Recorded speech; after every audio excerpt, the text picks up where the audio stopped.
नमस्कार साथियों, मैं राजेश कुमार चाइला। साथियों, कृषि नीति 2017 के नियम के अनुसार मैंने आपको 4 वीडियो शेयर किए थे। उसमें सामान्य की फाइल को किस प्रकार से आप जमा कराएं, एजीएससी पत्रावली कैसे जमा कराएं, पत्रावली को रीओपन कैसे किया जाए। तो अब मैं आपके सामने चौथा मेरा वीडियो शेयर कर रहा हूँ। इसका रिस्पांस भी अच्छा था। साथियों ने मेरे को फ़ोन भी किया कि हमने जो हमारे डाउट थे वो आपने एक वीडियो के माध्यम से दूर कर दिए। तो साथियों, अब मैं चौथा मेरा वीडियो आपके सामने शेयर कर रहा हूँ कि सामान्य श्रेणी से बूंद बूंद या फुहारा या डिगी योजना में आप जो आवेदन करते हो, उसका अर्थ है कि आप उससे सामान्य में तो सरकार के द्वारा छूट दी जाती है कि इतनी तारीख तक आपको ये आवेदन हैं उनको कृषि कनेक्शन जारी करने हैं। और अगर आपको तुरंत कनेक्शन चाहिए, कृषि कनेक्शन, उसके लिए आपको बूंद बूंद योजना में क्या क्या डॉक्यूमेंट्स की आवश्यकता पड़ती है, उसकी क्या प्रोसेस होती है, वो आपको मैं शेयर कर रहा हूँ।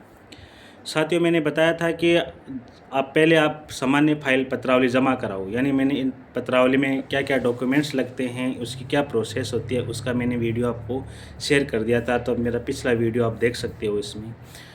उनके बाद में क्या, जैसे आपकी सामान्य श्रेणी से आप बूंद बूंद योजना में अगर पत्रावली को स्टार्ट करते हो तो उनके लिए आपको 1000 रुपये अतिरिक्त चार्ज शुल्क देकर आप उस बूंद बूंद योजना में परिवर्तन करवाते हो। इसके लिए निर्धारित 1000 रुपये की रसीद कटती है। 1000 रुपये की रसीद कटने के बाद में और आपको इसका तकनीमा बनता है, उस तकनीमे में कितना कॉस्ट लगती है उनका भी मैं आपको इस वीडियो के माध्यम से बता देता हूँ। साथियों, इसमें क्या होता है कि आपकी जहाँ ट्यूबवेल है या कुआं है, उससे आपकी जहाँ से लाइन आने वाली है उससे एक पोल के 2000 रुपये लगेंगे। प्रति पोल 2000 रुपये। 1 मीटर के 100 रुपये के आधार पर इनका चार्ज लिया जाता है। उनके बाद साथियों, जो ट्रांसफार्मर होता है उनकी लागत है 10 केवी का आप ट्रांसफार्मर लोगे तो इसकी 80,000 रुपये होगी। 16 केवी का ट्रांसफार्मर लोगे तो 94,000 रुपये होगी। और 25 केवी का भी लोगे तो भी 94,000 रुपये की। दोनों की 16 और 25 की दोनों की लागत समान है, 94,000 रुपये। और आप 40 केवी का ट्रांसफार्मर लोगे तो 1,40,000 रुपये आपको देने होंगे। 63 केवी का आप ट्रांसफार्मर लोगे तो 1,55,000 रुपये देने होंगे। और 100 केवी का ट्रांसफार्मर लोगे तो 1,80,000 रुपये से आपको देने होते हैं। इस प्रकार आपका ट्रांसफार्मर की रेट लगती है। साथियों, ट्रांसफार्मर की मैंने रेट तो बता दी, लेकिन ट्रांसफार्मर है वो मतलब कितनी एचपी पर कौन कौन सा ट्रांसफार्मर लगता है। अगर आप 7.5 एचपी तक आप कनेक्शन लोगे तो 10 केवी का ट्रांसफार्मर लगेगा।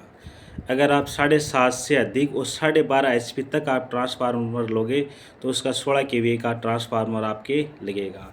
और 12.5 से लेकर 20 एचपी तक आपका 25 केवी का ट्रांसफार्मर लगेगा। और 20 एचपी से आप 32 एचपी का ट्रांसफार्मर लोगे तो 40 केवी का ट्रांसफार्मर लगेगा। और 32 केवी से 55 एचपी तक आपका 63 केवी का ट्रांसफार्मर लगेगा। और 55 एचपी से अधिक आपका 100 केवी का ट्रांसफार्मर लगेगा।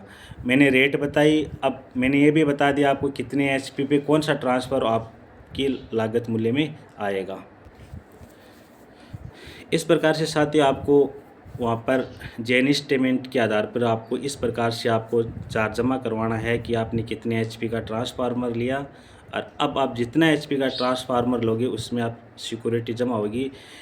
1 एचपी के 120 रुपये पर एचपी के एक चार्ज लगेगा। यानी आप 10 एचपी को लोगे तो 1200 रुपये हो गए। और 2,500 आपका मीटर चार्ज हो गया। और फिर 10 केवी के ट्रांसफार्मर में आप लोगे तो 16 केवी का ट्रांसफार्मर की चार्ज लग जाएगी। और एक पोल के 2,000 रुपये और 1 मीटर के 100 रुपये पर चार्ज लगता है। ये आपकी बूंद बूंद की स्कीम में आपको कनेक्शन मिलता है। अब साथियों, इसमें क्या होता है कि जैन तकनीमा के अनुसार क्या होता है कि जैन तकनीमा जो आपका ट्यूबवेल या कुआं है उसके नज़दीक से स्टेटमेंट बनाता है।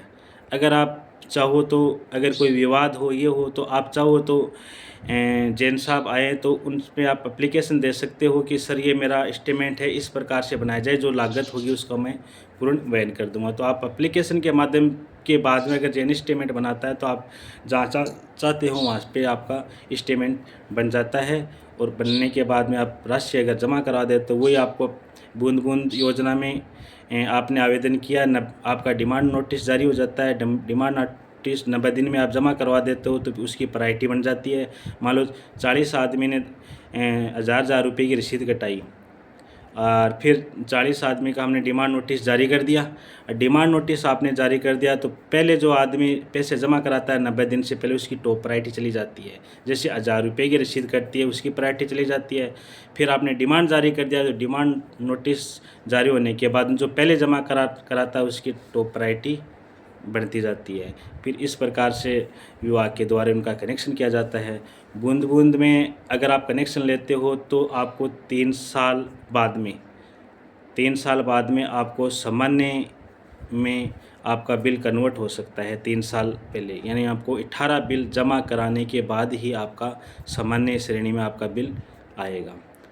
नमस्कार साथियों, मैंने आपको बूंद बूंद योजना में कैसे आवेदन करते हैं, उनकी क्या लागत होती है, उसका आज वीडियो बनाया। आज साथियों आज घर आया हुआ था तो मैंने सोचा कि साथियों को एक वीडियो और शेयर कर देते हैं। बार बार फ़ोन आ रहे थे कि बूंद बूंद योजना में किस प्रकार से आवेदन करते हैं, क्या करते हैं, तो इसका मैंने आपको वीडियो शेयर कर दिया। धन्यवाद साथियों।